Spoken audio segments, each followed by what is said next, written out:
नमस्कार। आज हमारे साथ हैं कोटा हार्ट इंस्टीट्यूट कोटा के डॉक्टर सैफी आरसी वाला, जो कि सीनियर कार्डिक सर्जन हैं।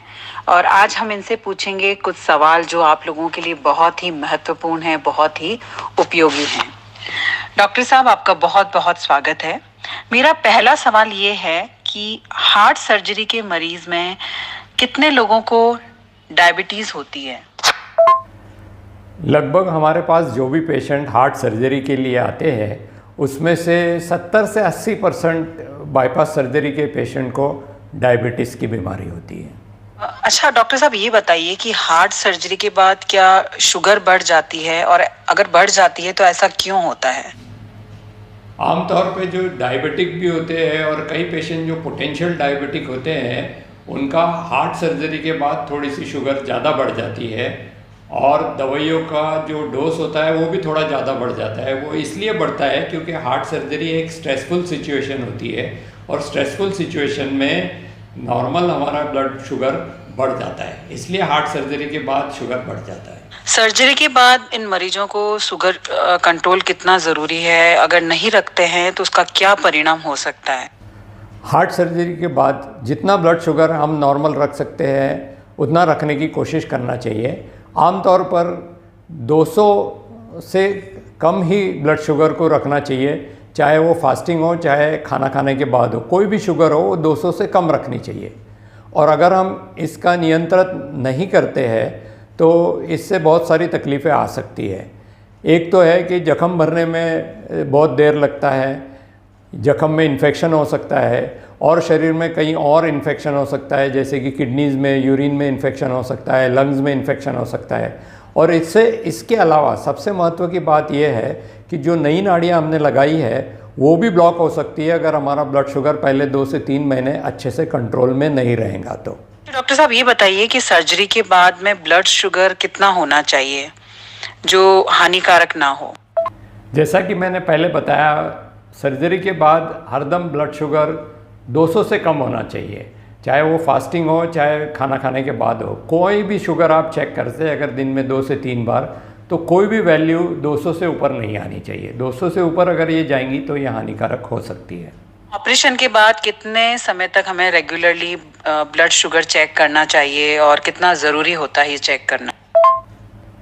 ऑपरेशन के बाद हमें कम से कम 2 से 3 महीने तक रेगुलरली ब्लड शुगर चेक करना चाहिए और उसे बिल्कुल कंट्रोल में रखनी चाहिए। और डॉक्टर ने जो दवाइयाँ प्रिस्क्राइब की है वो रेगुलरली लेना चाहिए, जिसके कारण हमने जो नई नाड़ियाँ लगाई है वो ब्लॉक ना हो। इससे लॉन्ग टर्म रिजल्ट्स अच्छे होते हैं अगर हम ब्लड शुगर इनिशियल फेज़ में अच्छे से कंट्रोल करते हैं तो। ये बताया कि हमें शुगर रेगुलरली चेक करना चाहिए, बट क्या है कि बहुत सारे जो मरीज होते हैं वो गांव और कस्बे के होते हैं, तो उनको मशीन नहीं मिलती है या उनको पता नहीं होता है कि किस तरह से हमें जांच करनी चाहिए। क्या कोई ऐसा इजी तरीका है जिससे वो बिना मशीन के अपना शुगर नाप सकते हैं? कई मरीज़ गांव के या कस्बे से होते हैं और ये आपने सही कहा कि उनके लिए ब्लड शुगर मेजरमेंट करना बहुत डिफ़िकल्ट होता है। तो एक सिंपल सा तरीका है कि ब्लड शुगर की जगह हम यूरिन शुगर भी मेजर कर सकते हैं इनका। यूरिन शुगर का मतलब ये है कि हम पेशाब की शुगर भी मेजर कर सकते हैं। जब कभी भी पेशाब करने के बाद अगर हम शुगर का रीडिंग लें तो एक हमें अंदाज़ा मिल जाता है कि इनकी ब्लड शुगर क्या हो सकती है। बता सकते हैं कि इस टेस्ट को घर पर हम आसानी से कैसे कर सकते हैं?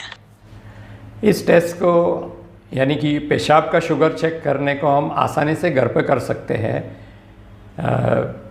ये जो स्पेशल तरीके की एक स्ट्रिप्स आती है उसे हम डायस्टिक्स या यूरोस्टिक्स कहते हैं, एक बॉटल में आती है और उसमें कुछ कलर चेंजेस होते हैं।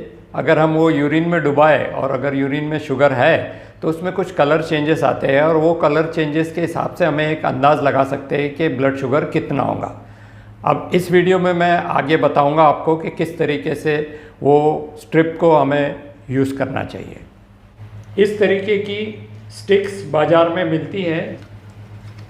इसमें इस तरीके की बॉटल आपको दिखाई देंगी और बॉटल के ऊपर ये कलर रहेंगे और ये कलर को हमें मैच करना है। इस तरीके से अंदर स्ट्रिप्स होंगे जिसे हम यूरोस्टिक्स कहते हैं, और ये यूरोस्टिक पे कलर होता है। ये जो आसमानी कलर का कलर है ये नॉर्मल कलर है। ये आसमानी कलर की जो दिख रहा है कलर, जैसे ही आप यूरिन में डाल के इस तरीके से निकालेंगे और अगर इसमें कोई कलर चेंज नहीं होता तो समझना आपकी शुगर 200 से कम है। और ये आप बॉटल पे जो कलर है उससे कंपेयर कर सकते हैं। अगर आपके यूरिन में शुगर है तो जब आप डिप करके बाहर निकालेंगे तो ये आसमानी कलर धीरे धीरे अपना रंग बदलेगा और ये चॉकलेटी की तरफ जाएगा, जैसे आप इस वीडियो में देख सकते हो।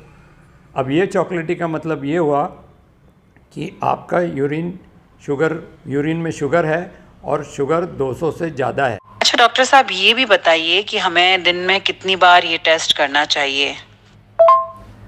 ये टेस्ट हमें दिन में 3 से 4 बार करना चाहिए। एक तो सवेरे उठ के जैसे आप यूरिन पास करते हो, पेशाब पास करते हो, उस समय एक टेस्ट ले लेना चाहिए। फिर हर बार खाने के 2 घंटे बाद करना चाहिए टेस्ट, यानी कि ब्रेकफास्ट किया है आपने तो 2 घंटे बाद टेस्ट पेशाब करके उसकी टेस्ट कर लेना चाहिए। दोपहर को खाना खाने के 2 घंटे बाद पेशाब करके टेस्ट कर लेना चाहिए और रात को सोने के पहले एक बार टेस्ट करना चाहिए। तो 4 बार ऐसा इस तरीके से टेस्ट करने पे एक अंदाज़ आ सकता है हमें कि दिन भर में आपकी ब्लड शुगर कितनी रही होगी। बताया कि यूरिन शुगर टेस्ट कर लेनी चाहिए, तो यूरिन शुगर जो हम टेस्ट करते हैं उसका क्या प्रिंसिपल होता है और यूरिन नापने से ब्लड शुगर का कैसे पता चलता है? नॉर्मली एक मैकेनिज्म होता है जिसे हम यूरिन क्लियरेंस कहते हैं। तो ग्लूकोज का जो यूरिन क्लियरेंस है वो है 180 से 200, यानी कि जब कभी भी हमारे ब्लड में शुगर की लेवल 180 से बढ़ती है उसके बाद वो शुगर यूरिन में आना शुरू हो जाता है। यानी कि अगर यूरिन में शुगर दिख रही है उसका मतलब ये है कि आपका अपनी ब्लड शुगर 180 और 200 से ज़्यादा है। सो इससे एक अंदाज़ आ सकता है अपने को कि यूरिन में अगर शुगर पॉजिटिव है तो ब्लड शुगर 200 के ऊपर है, तो हमें कंट्रोल करने की सख्त ज़रूरत है, क्योंकि हमें हमारा ब्लड शुगर 200 से हरदम कम रखना है।